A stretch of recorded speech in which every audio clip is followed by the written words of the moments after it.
Yeah, well, good afternoon, and I want to thank the museum for hosting our talk today. So Nick and I are here. Mac is running around somewhere. I think he's in DC, but we're all pretty available. When we started to conceive of this project 3 years ago, we really started off with a simple question. How and why did the United States become a superpower? And it's a little awkward in 2015 to answer that question, but I think if you look at the debates about the role the U.S. should play in the world, I think the question is still relevant. And in particular, if you remember, small children used to play with Light Bright, that idea, and so I really like the cover, though we had very little influence on what it came out, but we like this idea. At some point, though, after World War II, the United States really switched on. It switched on as an international actor. And we recognize that today in the U.S. And there's various different explanations. You know, first, the United States, it's a large country. We're the third largest country in the world. Second, population. So third largest population in the world behind China and India. Third, plentiful natural resources. So you see all the good news about how we're becoming energy self-sufficient with all the new gas and oil reserves discovered. So that also helps feed this idea, how did the U.S. become a superpower? Others historically will point to, well, the U.S. was really the last country standing after World War II. And then you throw on the rise of the Soviet Union, and the U.S. played in countering communist expansionism also helps explain why we became global. But what I think we argue is, so if the U.S. rise was inevitable because of size, population, historical chance of being left after World War II with a super strong economy and military, we didn't have to be a liberal power. And by liberal power, what we mean is the U.S. promoted decolonization after World War II. So we didn't use U.S. power to claim territories. So you often hear the U.S. inherited the British order. Kind of, because the British were able to be liberal at home, where Britons had liberal rights, free speech, press, assembly, voting, but the empire was not very liberal at all. And in fact, after World War II, the U.S. promoted decolonization for UK, France, and others to get rid of colonies and to promote national self-determination.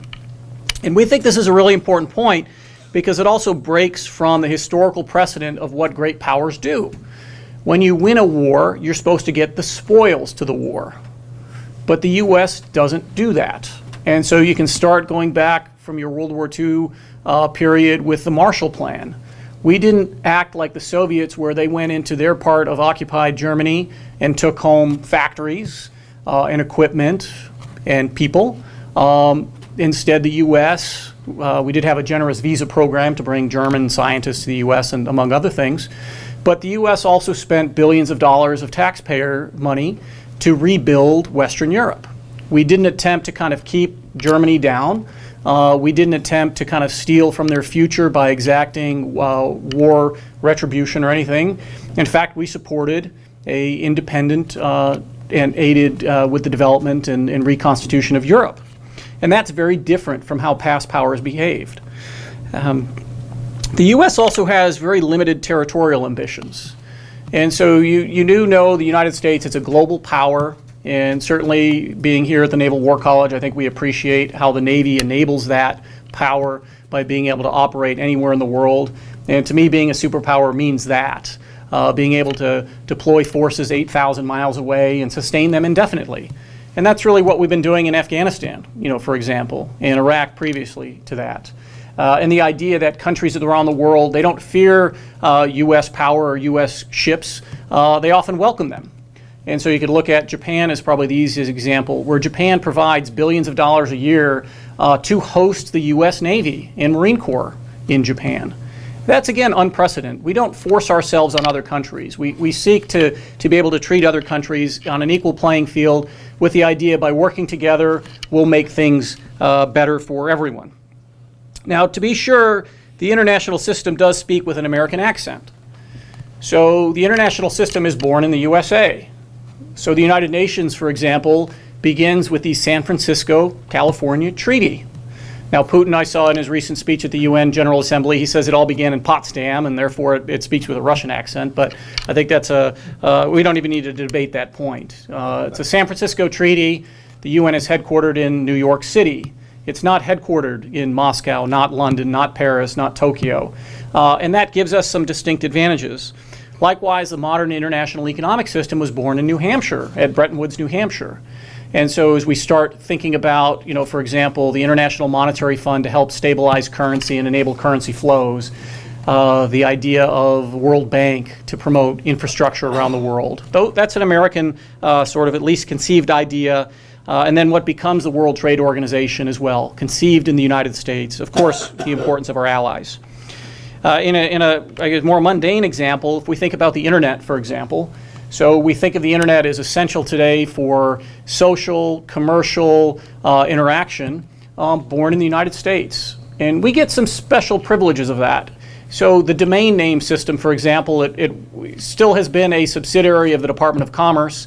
But a simple example is, so CNN, if you want to go to it, CNN.com, it's not CNN.co.us. But if you look at the BBC, for example, it's not BBC.com. Because it's British, it's bbc.co.uk. So if anything, we being an American, we get to save a few keystrokes by not having to type .co for country and then the name of our country. And that's one of the benefits we get. There's also more tangible benefits that we get. First is we're a target for foreign direct investment, which means we garner more foreign investment than any other country, even China. We typically go back 1 and 2. But when Toyota builds a factory in the United States, that's foreign direct investment. When Mercedes builds a factory, the Hyundai Sonata, for example, is built at Montgomery, Alabama. That's foreign direct investment. People in other countries, other governments want to put their money inside the United States. And we benefit tremendously from that. The dollar is a global reserve currency. Dozens of countries peg their currency to the US dollar. So there's more stakeholders in the dollar because of that. And many countries use the dollar as its own national currency. My favorite example is Ecuador, for example, which politically the relationship between the US and Ecuador is not great, but yet the Ecuadorian government uses the US dollar as its currency. So everything occurs in US dollars. It's not even it's very open, it's official. And I'm sure politically that hurts the Correa administration, but he understands that there's value in that. We get value in that because we're able to borrow more freely, and we don't have to relive the debate about is debt good or bad, are deficits good or bad. I'll say at least our government has the ability to borrow against its future. Not every government does. Not every government has the ability of foreign countries and banks and individuals to put money and investment in the United States, and so we benefit from that. But we would say all of this didn't happen because there was a grand vision or a grand plan. We argue, and that's why we use the word incidental. And this is, again, one of those inside publisher story where they kept arguing, the editor kept arguing, don't you guys mean accidental? And we had this conversation over several months, and we said, no, we really mean incidentally. We didn't have to become a superpower. There was a series of small steps. And given our audience, the one I like, on the military side is because our notion that we would fight wars abroad, we would reinforce Europe, or we would fight in Asia, we didn't build a territorial defense. We didn't build a military like that. We built a military that could deploy in a forward way and then sustain others. So then when the Cold War ends, all of a sudden now the U.S. government has this expeditionary capability where we could even conceive of the idea of putting 150,000 troops in Iraq. And we don't have to debate whether that was a good idea or not.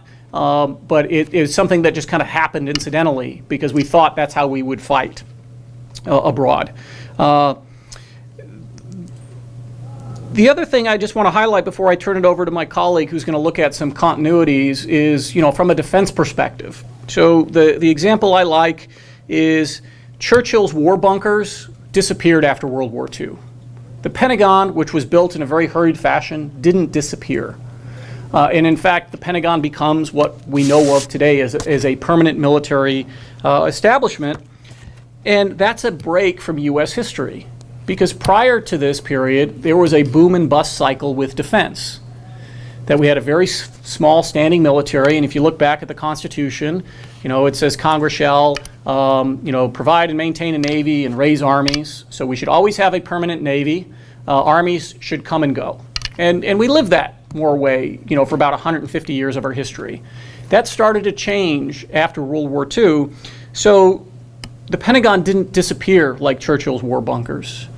And instead, we put in place a series of policies that gave us where we are today. So the all-volunteer force, for example, which comes into effect in the 70s, and really probably doesn't mature until the 90s. And then I would say today the equivalent is how we treat the reserves. So the military reserves today are an operational reserve. They're no longer that strategic reserve that you see today. I know in the Navy community, so 70% of Navy intelligence deployed in Iraq and Afghanistan came from the reserves. And that's unheard of. And if you look on today, I think there's about 20,000 reserve and guard on active duty. And that's a huge change. And as we start to look at kind of declining budgets in DoD, the active component is going to continue to rely more on the reserves to augment any sort of capability downslide. And that, again, I would add is, becomes an incidental thing, how we transform the reserves from a strategic reserve to an operational reserve. But that's kind of the defense strategy sort of overview. But I wanted to invite my colleague up, Nick Gvosdev, to really talk about continuities in foreign policy. Thank you, Derek. I wanted to go back to the point that Derek raised about our fight with the publisher about accidental versus incidental, because I think, as Derek noted, it was very clear that the United States was going to become a major power because of our geography, because of our economic and military potential. But the way we became a superpower was not foreordained, and it was a result of choices that we made after World War II. If we had stuck to the Rooseveltian vision that he had envisioned in 1944 and 1945, the United States would have been the chairman of the board of great powers. We would have been the predominant power in the Western Hemisphere, but much of the rest of the world would have been managed by the other great powers: China, Soviet Union, Britain, France. They were supposed to take that leading role, and we were just going to be the offshore balancer that would provide necessary capabilities to back them up in keeping order in the rest of the world. When that vision does not play out because Britain and France and China are not able to play those roles, and the Soviet Union makes it clear it is not interested in partnership, it would prefer to move for domination in Europe and in Northern Asia, we have to adjust. So that's where the incidental nature begins to emerge. And that begins to develop a series of interests which then become continuities in how the U.S. approaches the world. So in the late 40s, we begin to develop, for the first time and against the advice of George Washington, entangling binding alliances with other countries, giving them security guarantees that if they are attacked, the United States will respond to their defense. Starting with NATO, we attempt to do it in other parts of the world with some lesser degrees of success. We do it with countries like Japan and South Korea. We move to this expeditionary approach. We don't just simply base our military at home. We develop the idea of combatant command. So we retain some of our combatant command structure from World War II, and then eventually we expand it so that the entire globe, every square inch of the globe today, is covered by a U.S. combatant command. No other country does this. And then, of course, we develop the capabilities to project and sustain power around the world. And we make it clear that we identify our own domestic interests with the preservation of this global order. So we create international institutions. We say that free trade and keeping trade lines open is not just simply a benefit for the world, but it benefits the United States. And so this helps to develop a certain degree of continuity from the late 1940s to the present day. As administrations change, yes, administrations will change their priorities when presidents come in. They may have a different part of the world that they focus on. Some presidents prefer to emphasize the military dimension of power. Others may look at the diplomatic side or the economic side. But we've had this continuity of interest that says that the United States must remain globally engaged, not simply because it's good for the world and we're doing it out of the goodness of our hearts, but because this is what benefits American peace and prosperity. So that starting with things like the Marshall Plan in the late 1940s, we were not just simply giving money to the Europeans because we felt sorry for Europeans who were living in the ruins of World War II. This was directly benefiting American businesses, American companies, American farmers. We develop a whole network of providing food aid around the world. Again, not simply because we see starvation in other parts of the world and want to help, but it becomes a boon to our own agricultural industry. At various points, we were one of the few countries in the world that we didn't completely avoid the trap, but we mitigated it, the guns versus butter trap, which the Soviet Union fell into, so that every ruble of Soviet defense spending was a ruble that was not spent on the domestic economy, was not spent on domestic production, whereas in the United States, we have generally had a spillover that every dollar that we spend on defense spending generally returns 60 cents in economic growth back to the U.S. economy. That ranges everything from putting a base in a particular area of the country and having the spillover effect of small businesses around that base benefiting from having a serviceman. Of course, we all know the stories of issuing servicemen with $2 bills so that local merchants would know precisely how much they benefited from the presence of that military facility, but also our ability to allow for military technologies to be licensed for commercial use. The Soviet Union actually had more advances in computers and lasers at various points in its history. They never allowed that to spill over to the domestic economy. Whereas we look at defense spending and NASA spending in the 1960s and 70s, the allowing of that to spill over into the domestic economy, whether it's the internet, whether it's microprocessors, we're seeing it now that things we've developed to deal with, say, battlefield combat wounds, how can we bring that into the civilian health sector? Nanotechnology is a promising field. Advances in cybernetics, which started in the military sphere, and now we're looking for civilian applications.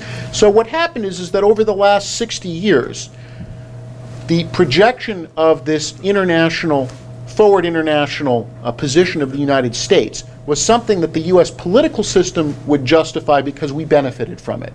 Our engagement in the world, we mitigated our isolationist tendencies over the last 60 years because more and more Americans said we derive concrete benefit from being involved in the world, whether it's because we're drawing on foreign sources of oil or trade or natural resources or things like that. Where we are today, and where we end our book, is we say, are we now at a new inflection point? That is, we've evolved as an incidental superpower over the last 60 years. We have developed a way of looking at the world, looking at foreign policy, looking at national security through the Cold War and immediately into the post-Cold War period. But are we now at an inflection point where that incidental superpower is no longer meeting, or the American public no longer believes that it meets their needs and interests?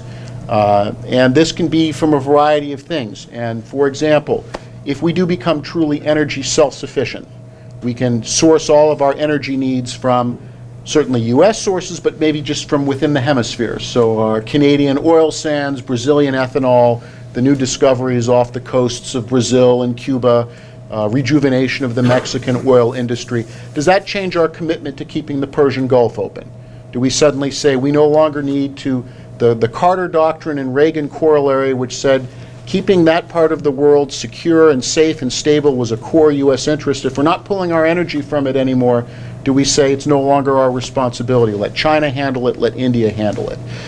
If more manufacturing returns to the United States, and as we have this revolution of 3D printing, where you no longer buy 10,000 widgets being produced in a factory in China, but you have a local facility that can give you a very specialized product that you need that is produced locally.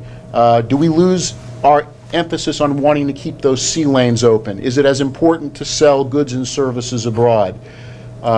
We also argue, have we reached a certain sclerosis in our national security system? We were very nimble in the 1940s and the 1950s in responding to crises in the world. When you look at how quickly the Marshall Plan got through, how quickly the NATO alliance was ratified, how quickly we were able to respond, and you look today at a much slower pace. We have all of these institutions that have built up over time. Are they now a drag on us? In other words, we're still responding to the world of the 21st century with the institutions that evolved over the last 60 years, and now they're slowing us down rather than being a way for us to move forward. That's a concern that we have, and I think we will see this. These will be the issues that we will continue. They'll be debated, obviously, in the presidential race, and we'll see this continue as we move forward in the next decade, which is what will be our role as a superpower, what will be our role as other powers begin to acquire these capabilities that for so long, and certainly for the last 20 years, we've gotten used to exercising in a sole capacity. So as Derek said, we were, up to this point, we've been the only country that can sustain a large military force thousands of miles from our home base. We've gotten used to certain freedom of action in our ability to dominate airspace, and particularly in places like Iraq and Afghanistan, where insurgents don't have fifth-generation aircraft and don't have sophisticated capabilities. Now, as we start to move into a world where potential adversaries, rising powers can inflict damage on us and raise the costs for us to act, will we continue to do so as that gap narrows? And as other countries can say, well, we can send forces. Obviously, the Russian intervention in Syria, it's still very small, not that far from core Russian bases, but a reminder that other powers are now beginning to redevelop in the case of Russia and in the case of China. When Chinese ships show up in the Mediterranean to do an exercise in a part of the world we kind of thought of, going back to the old Romans, as our sea, our area of operation, and suddenly you have a Chinese ships in the Mediterranean or in the Caribbean, where we often have thought of that as our backyard. That may change our issues. And so then I guess what I'll leave you with to conclude my section of the remarks is, are we going to see another period now of incidental evolution of what it means for the United States to be a superpower in the 21st century, and what changes might that bring to the types of institutions and policies that for the last 70 years have defined how the U.S. has approached its national security and foreign policy. No, I think we wanted to reserve time for your questions, so we do have about a half hour or so. So yeah, please. To the last point you made, in this evolution, whether we're at the inflection point or not, which do you consider the most disruptive and dangerous?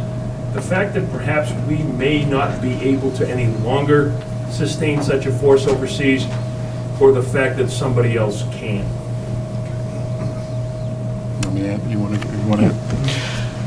I think that the fact that others can sustain raises our temperature, because for the last 20 years we've gotten so used to being able to operate in most theaters with no opposition, and where we could go in with not having to take many risks, or the risks were very low.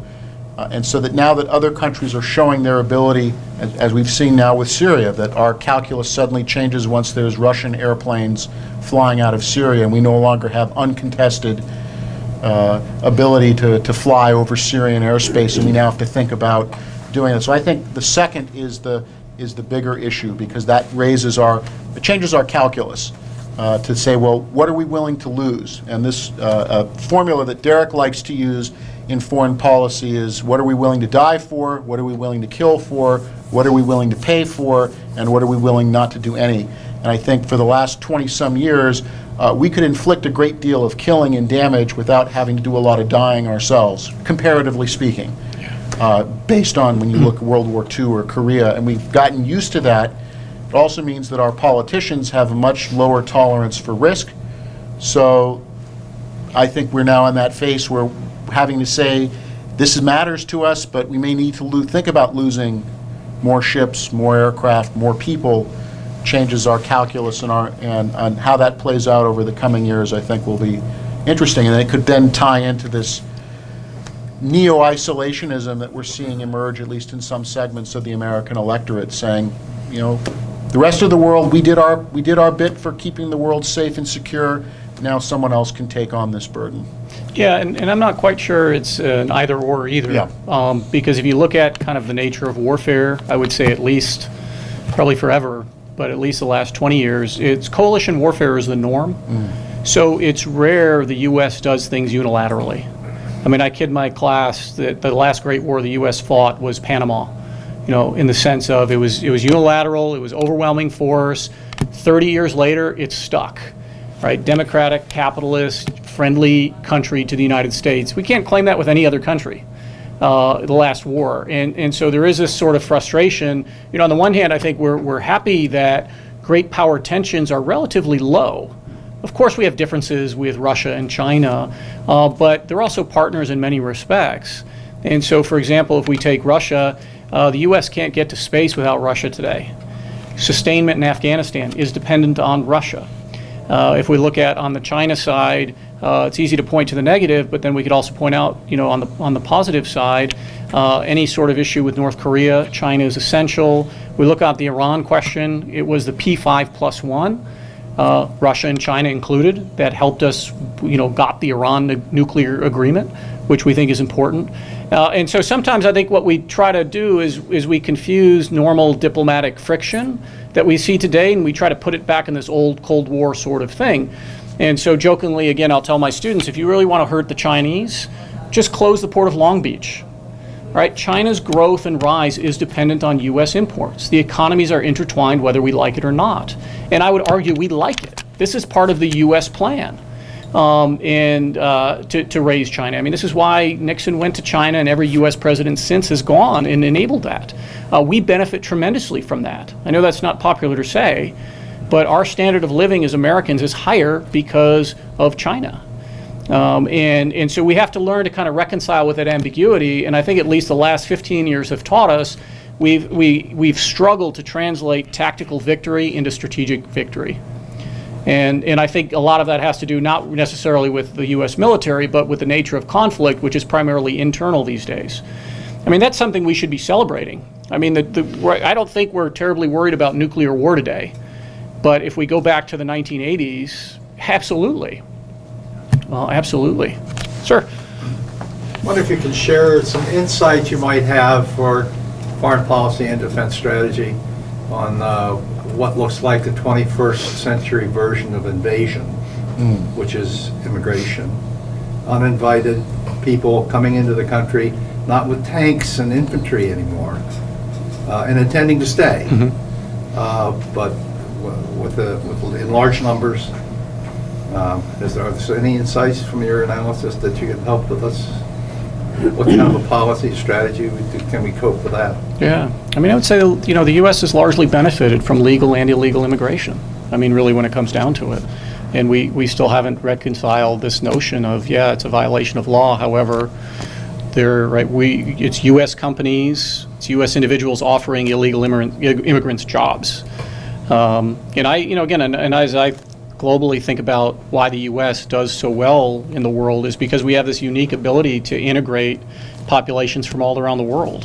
And we don't suffer, certainly in New England, I don't think we suffer from nationalism. I think if we're in southwestern border, there would be a different sense. But we don't, I don't know. I mean, I don't share the same. It seems to be a different thing. These are not folks who want to assimilate. But that's different, very different. And these are folks that could be controlled by an outside power. You made reference or alluded to the fact that security is an internal thing now, more an internal thing. And this will certainly amplify that. Well, it is an interesting question as well. I'm just thinking about the larger, the global picture, which is that it raises questions about how permanent the current map of nation states is, which is that we look at the world and we kind of look at the snapshot and think, well, that's permanent.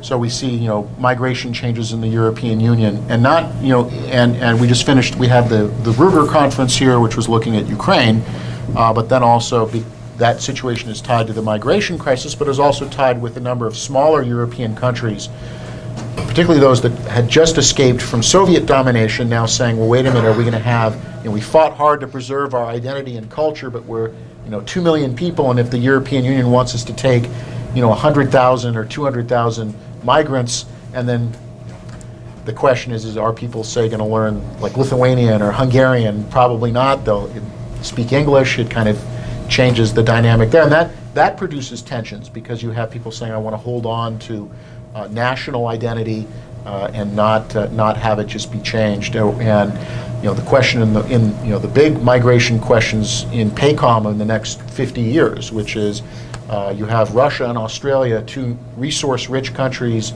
two land-rich countries, Russia, water-rich countries, and lots of populations that look at that land and say, well, there's 5 million Russians here and 400 million Chinese across the border, so why not just shift? So I think that will become an issue, and then the question is, do countries assimilate, which is do they bring people in, and are those people wanting to be assimilated?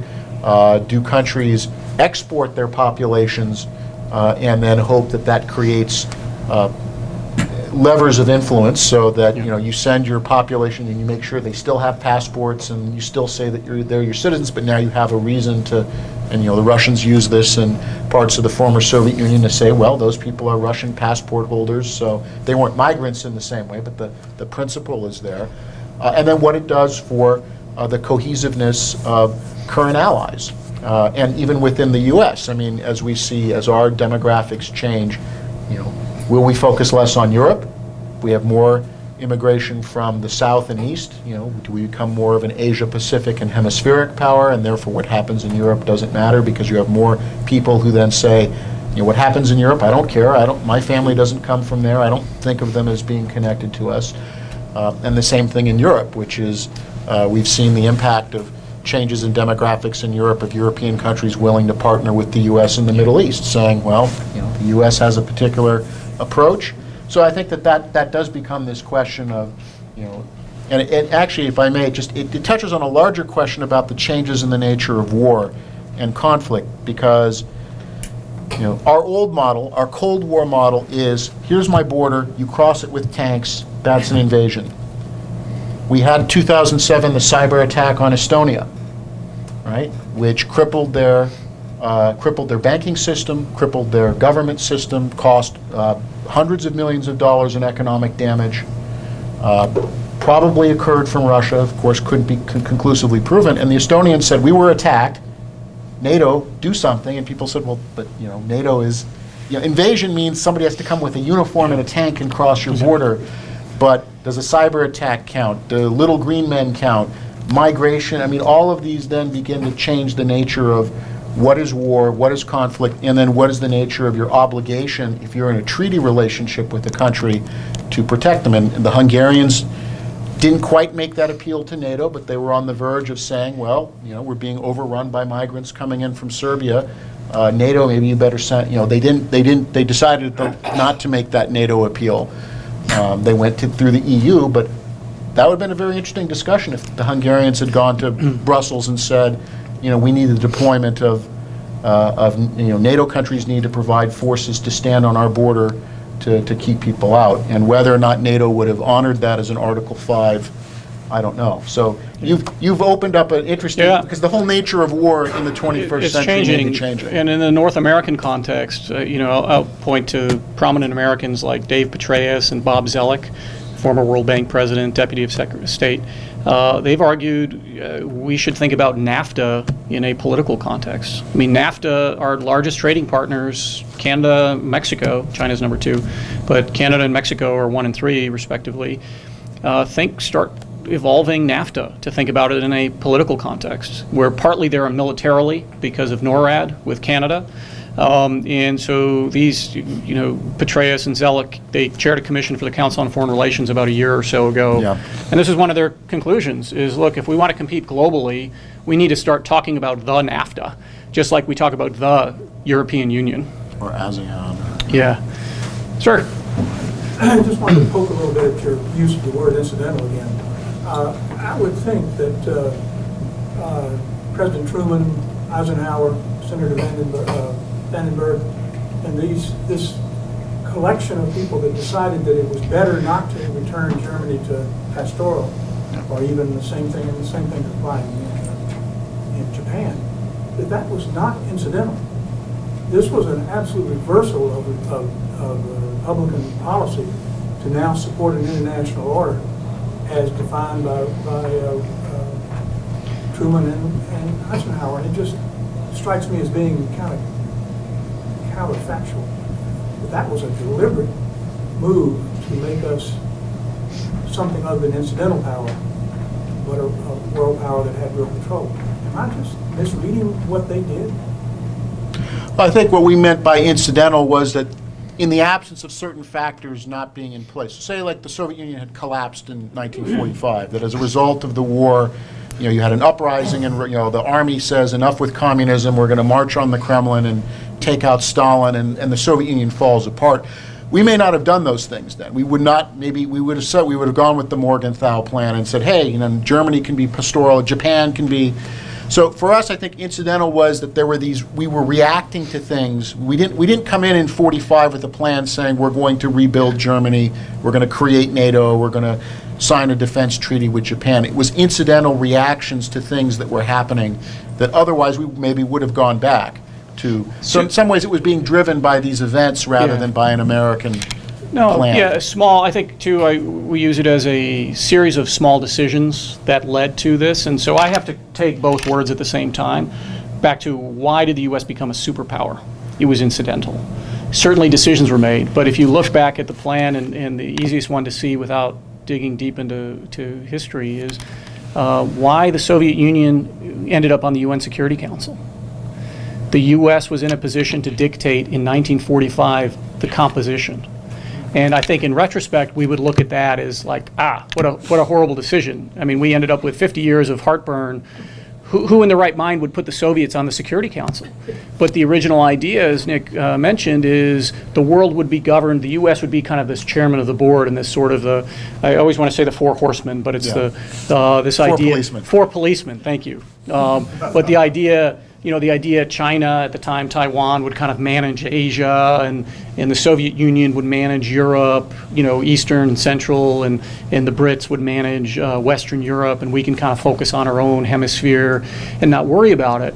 And then we saw the impact. So the rapid demobilization after World War II, and then you can look at the Korean War as the consequence, of that. And there was a bit of it, right? There was a bit of naive. I mean, people did make some naive assumptions, about how the world was going to unfold after 1945. And then we kind of shifted along the way. But I think we ended the war, even before the war ended, we started off in a very different spot. We thought we were going to be able to share power with the Soviets and the Chinese to manage global affairs. In 1950, when I first went to sea, we were highly respected. We'd won World War II, and people wanted to do business with us, and we had good products to sell. And when we would enter, say, Africa with a rusty old tanker, they would dip the ensign to us. And you'd go by an old tug that was half dead, they would do the same thing. So now we've lost that ability. In fact, when we'd go into the Persian Gulf, we'd go into Ras Tanura, Saudi Arabia, and if there were 50 tankers there, they'd look at the Flying Red Horse, and we went right in. And one of our captains had a big limousine come down, and he was a friend of the king. And he had done that when 1930s, when they were building Saudi Arabia into an oil-producing country. So trade, with our 42% of our commerce carried in merchant ships, had friends worldwide. Yeah, U.S. flagged Yeah. merchant ships. US So and we all know, I mean, there are very few U.S. flagged merchant ships that travel outside of territorial waters. And yet, right, the U.S. Navy still views it as important as keeping the oceans open and freedom of navigation. And if you want to be negative or cynical, the idea is we keep the Strait of Hormuz open so the Iranians can export oil to China. Is that a good use of taxpayer dollars? The people argue no. And that's where we start saying is, are we at an inflection point where you can think of that? Or does the U.S. continue to derive value by kind of enabling the international system? And it's not all, all peace, love for the United States, because, part of its own actions, and we devote a whole chapter in the book about the U.S. goes to war every 3 years. And I can walk you back chronologically. We're at war, a new war every 3 years. 2014, it was Syria, Iraq again. 2011, it was Libya. And then you have right? Afghanistan, Iraq, 2001 to present, and so on. Keep going back. So the U.S. doesn't, where there's an important peaceful dimension of what the U.S. does, it's very easy for other countries that have been on the receiving end of that to kind of paint another picture. And that's part of U.S. history. And the challenge for our diplomats around the world is to be able to explain U.S. actions like these in a way that says we are attempting to make the situation better.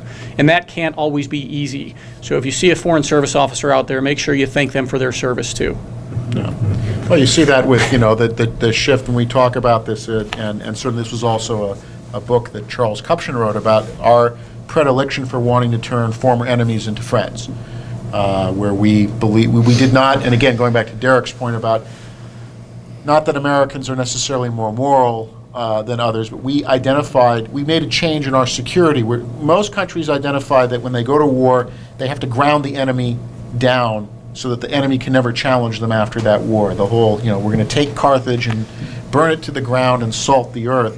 Whereas we feel that our security is enhanced if we go in, rebuild, develop those relationships, and so that for 1999, Montenegro was being bombed by NATO air forces, and now it's on the verge of entering Becoming NATO. a NATO member. It's going to become a NATO member and part of the alliance. So, in 1950, I was invited to a 4th of July celebration in Alexandria, Egypt.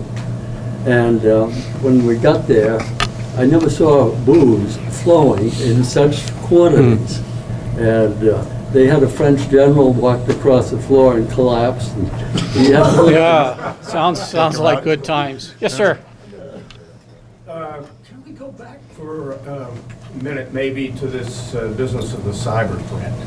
Is the subtle changed invasion not people who are coming in as migrants, legal or illegal, but rather computer viruses that can pose a threat, an increasing threat? There's a book that's coming out now about the vulnerability and the danger of the electrical grid.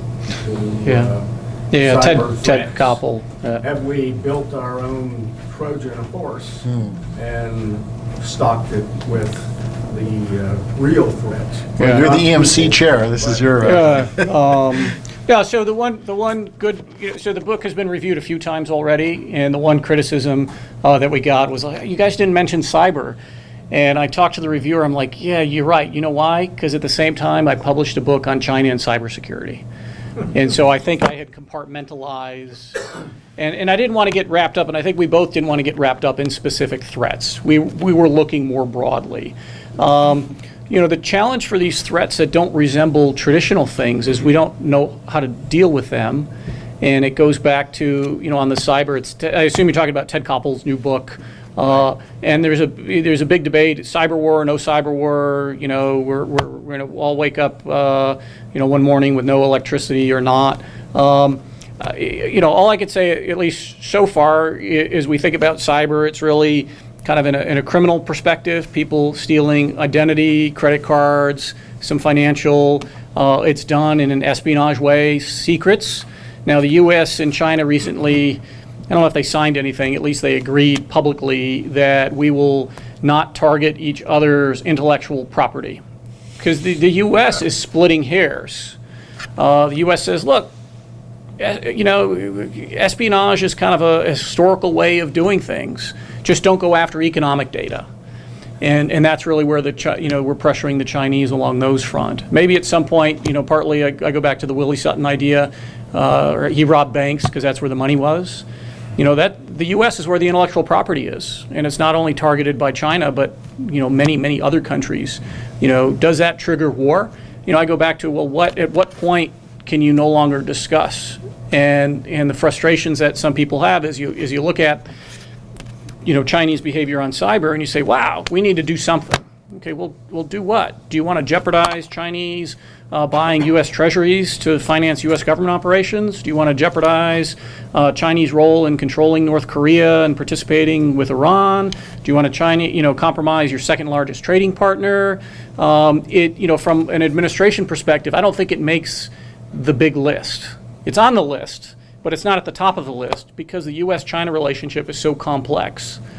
I will say I'm also on the Rhode Island State Cyber Commission, and so the governor has been, working very strongly to understand the nature of the threat and how it fits to individual citizens. Because, the U.S. government only deals really security at the national external level, but most of our security is done at the state and local level through the police. And so the governor is really trying to get her arms around this and seeing how it goes. Source of tension, absolutely. We're still talking, yes, because there's a lot of the relationship is really complex. Yes, in the back.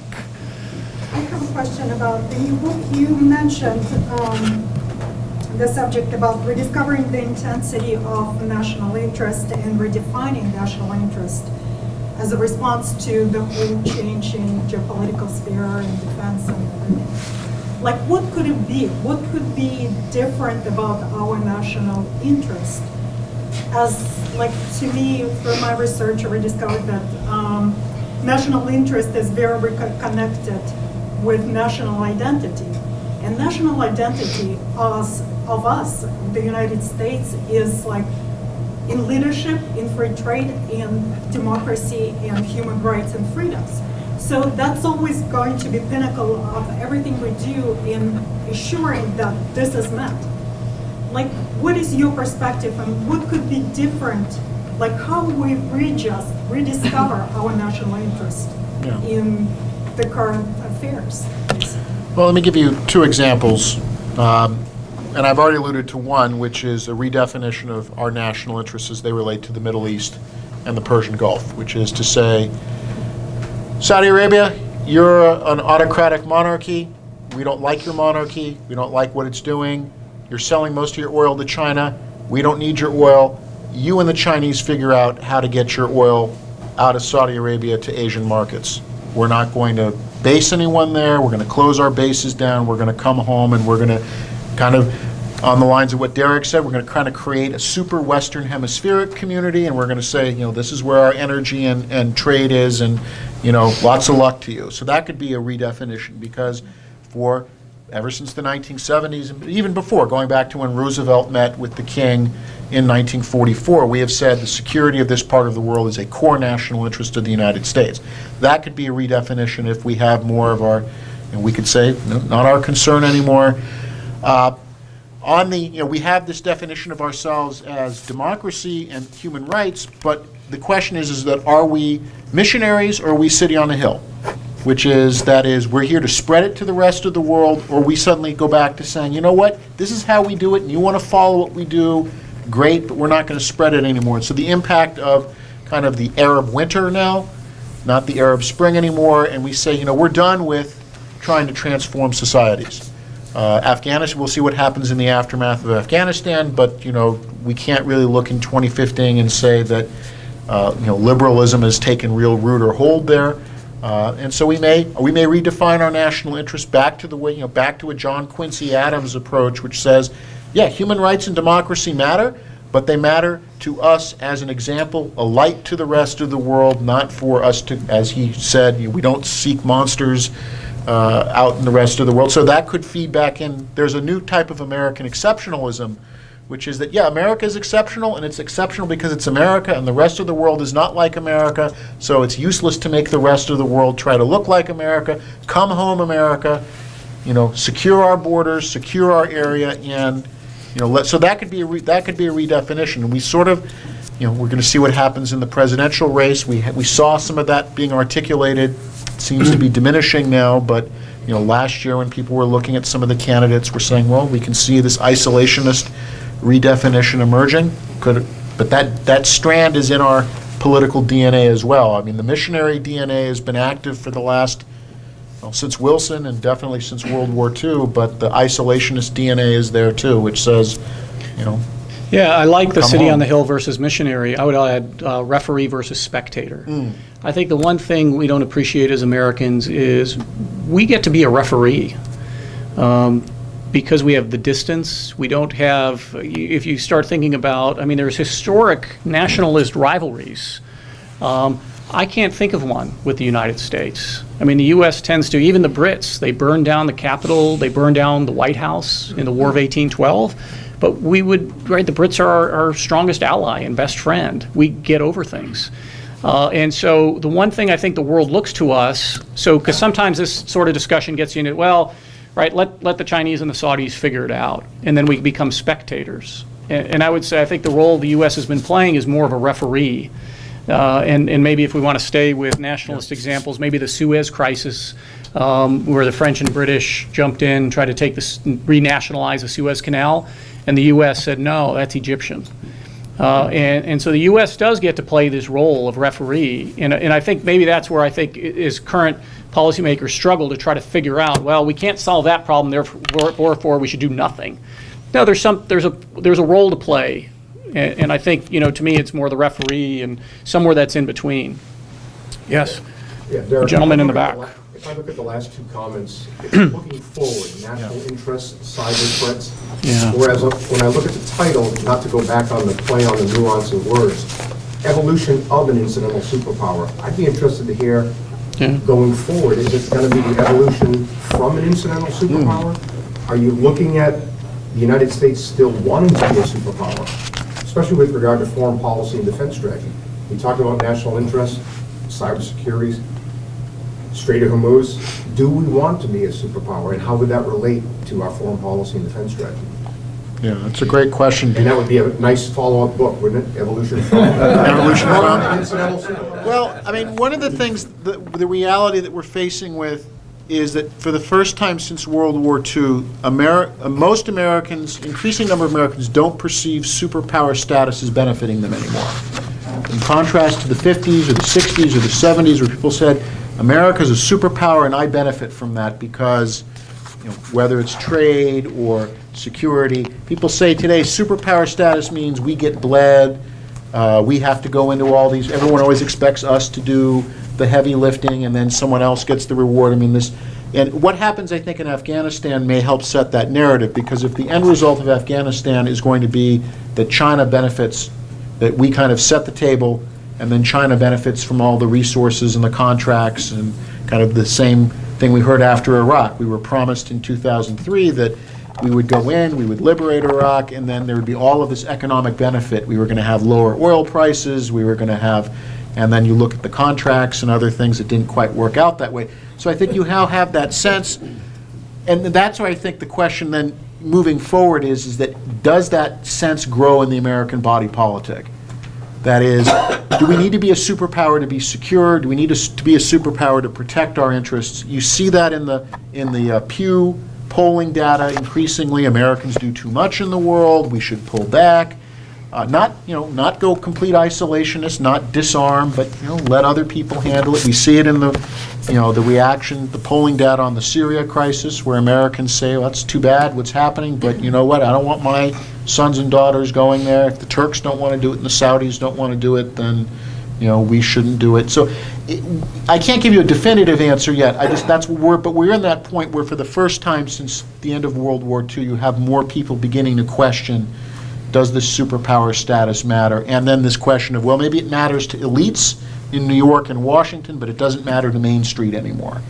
And you see that rhetoric coming out. Well, New York bankers benefit from this because they're selling deals with the Chinese, but Main Street is boarded up and shuttered and the like, and so that may be. And then the question about the de-evolution or the new evolution will have to do a lot with the institutions that we now have. We look at what, by all accounts, is a very bloated national security apparatus. More than 1 million people now holding security clearances. How many different duplication of intelligence and security agencies? How many people work at the Pentagon?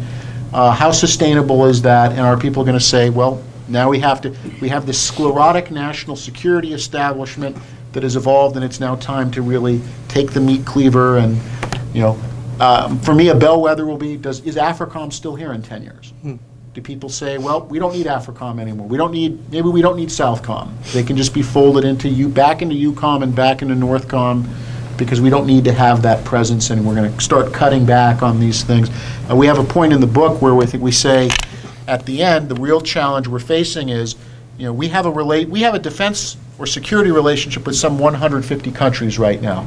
And a few years ago, you would ask people in Washington, so which of these matter? And they'd say, well, all 150 matter. No one gives you that answer. What the debates are beginning to emerge is we all agree that it's going to be about 20 to 30, but right now the debate is which 20 and 30, and that's where the knives come out of, okay, well, who gets to be the 20 or 30 countries that are the key partners of the U.S.? One reason why we see this uptick in foreign lobbying in Washington, why are so many governments paying hundreds of thousands of dollars now for lobbyists, because they know that the cuts are coming, and everyone wants to make sure that my country isn't going to be the one that's cut, and that factors into this, de-evolution, re-evolution of what it means to be a superpower and in terms of what the American commitments are.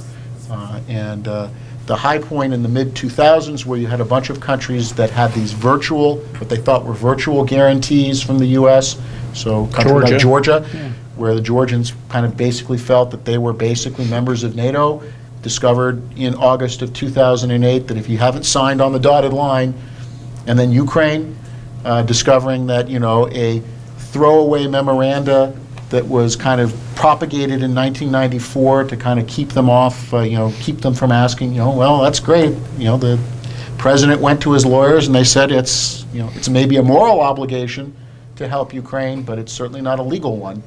And so now we're beginning to see that, we're starting to take stock and inventory of who has a commitment, who doesn't, and yeah, I would pose it, so the rise of China is an important phenomenon, and we'll all live with it for the next 30 years as being an important feature.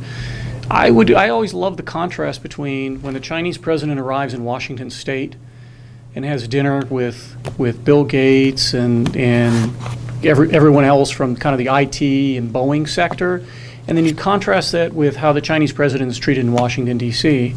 And so when we start looking at tensions, for example, either on China or South China Sea, I would almost go back again to U.S. history to look at, U.S. business and U.S. economic policy used to be the leader in the U.S. government. We're only just really within the last 30 years, we tend to look at everything through a military lens, that if we're going to be active in the world, it means we must solve X, crises in military means. And so there might be something to be learned along those lines is, how was China dealt with in Washington State versus Washington, D.C.? And will we see that? On the IP loss, how does Apple manufacture in China? If it is really so bad, how do they manufacture it? And I think the short answer is, their key to success is the innovation cycle. The key to American manufacturing, or say American business, is really innovation. So you can copy it and steal it, and that works great for a couple months, and then the next one comes out, and the next one comes out. And but at some point, maybe the Chinese can absorb this IP, intellectual property, more, and we can start seeing some truly Chinese products. But I don't know. Your question, I like the contrast between Washington State and D.C. to think about that. Did you want to keep going, or? You want to go a couple more? yeah, Yeah. Let me start here, just because he doesn't just have to grade that. That's right. Can we shift your view as far away from the United States as possible, Indian Ocean? We now are seen as honest broker by, it seems, India and China, but the dominance of oil coming through there is India, China, Japan. Diego Garcia is the major source of our influence throughout the Indian Ocean. Is this changing both because of our lack of interest and needs and the strengthening of China, not now, but eventually to really control it if they wanted to? What's our future there? The 50-year agreement comes to an end next year. It's going to be continued. We're pouring billions still into Diego Garcia. Is it going to continue? Yeah, I think inertia tends to take over, in these sort of situations. So I think yes. The administration's committed. Certainly the Navy and I think the Air Force, 60% of the forces will be in Asia, in that theater, to include the Indian Ocean. So no, I think we're a Pacific power too. And so I think we see that as an important role to play. But I'll also note too the frustration with the administration. They want to focus more on Asia, can't get out of the Middle East. And then, of course, Russia makes it hard to rethink, or Russia forces a rethink of U.S. foreign policy in Europe as well. No, I would agree with that. Yeah, right back here, sir. Yep. Another specific, the Trans-Pacific Trade Treaty, which is now up for ratification. If that's not ratified, whatever one may think about the features of it, are we in the future likely to deal with a trade environment dictated by the Chinese as opposed to... I think the TPP was one of those ways. So part of I think one of our strong threads in the book is showing that the U.S. got to write the rules of the international system, mainly, and we benefited. And I think with TPP, that's kind of version 2 of being able to write these rules so, that China doesn't. Does it make any economic sense to include your second largest trading partner from TPP? I'm not an economist. I mean, I tend to think probably not. I know why we're doing that, but I'm not. At some point, my guess would be China would be incorporated into TPP on some level, because they are the second largest trading partner for the United States. So most of these agreements, because the U.S. market is pretty open, most of these agreements tend to benefit U.S. companies in those other countries. So I tend to think we would try to push along those lines. Yeah. I mean, the thing about TPP, there's two things that are important. The first is that, as Derek said, it's about writing rules, and who writes the rules, because you can go with us and the TPP, or you can go with the Chinese and their free trade agreement for Asia. You can join a U.S. crafted Asia bank, or you can now join a China bank. And in some cases, for the most part, our strategy has been, look, if countries want to do both, more power to you, but you kind of get to see the benefit. It allows you to put the two glasses of water and to compare which is a better deal and which has a better in terms of the rules and particularly the risk that you run with Chinese institutions, as with their currency, is capricious shifts. That, hey, we've decided that our currency is worth half of what it was yesterday by fiat. That generally investors and others don't like that, whereas we're more transparent. So that's a benefit that we have. And so that is part of this, but it is part of this competition of who gets to set institutions, who's trusted. I think your point about the U.S. as a referee, do you want the U.S. to be the referee? Do you want Beijing to be the referee? Maybe at some point China will be in that role. Maybe it will grow in trust, and we'll see what it does. But right now they don't enjoy that same level of trust. For our perspective, what I find fascinating about the TPP and the fact that it could fail. I mean, it may not be ratified. It may not make through the Congress. Is that it does speak back to the earlier question, the point that 30 years ago, free trade agreements, most Americans said, all right, there might be winners and losers, but it benefits the country as a whole. So you would found that there was generally support. Now you see more and more people saying, this doesn't benefit us. TPP does not benefit me. The administration and the Republicans have not, who support it, have not crafted, I think, the argument in a way that appeals to Main Street. They craft arguments that play well at CFR and in DC think tanks, but that they're not flying in other parts of the country as to why TPP matters, why Americans benefit from it. And with it, as with other agreements, there's a domestic political side of there are going to be winners and losers, and you have to have a strategy that will assuage the losers, that their interests, that they'll be taken care of. And I think some of the opposition to TPP now is segments of America will lose, and too bad, you're the losing side. But that losing side still has considerable political resources, and they're going to be capable of blocking it. And then the risk we run is TPP fails, and that pretty much is the end of the pivot, because that's our really only non-military part of the pivot to Asia.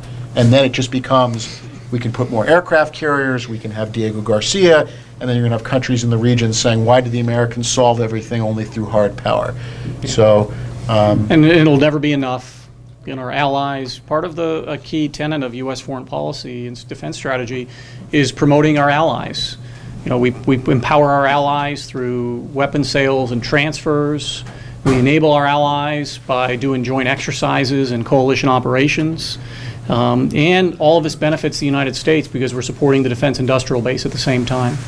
And so you can think of a situation for every F-35, for example, we sell to Japan.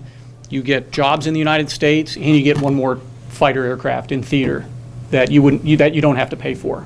And there's some real advantages of that. And that's one of the advantages that we really try to draw out in the book.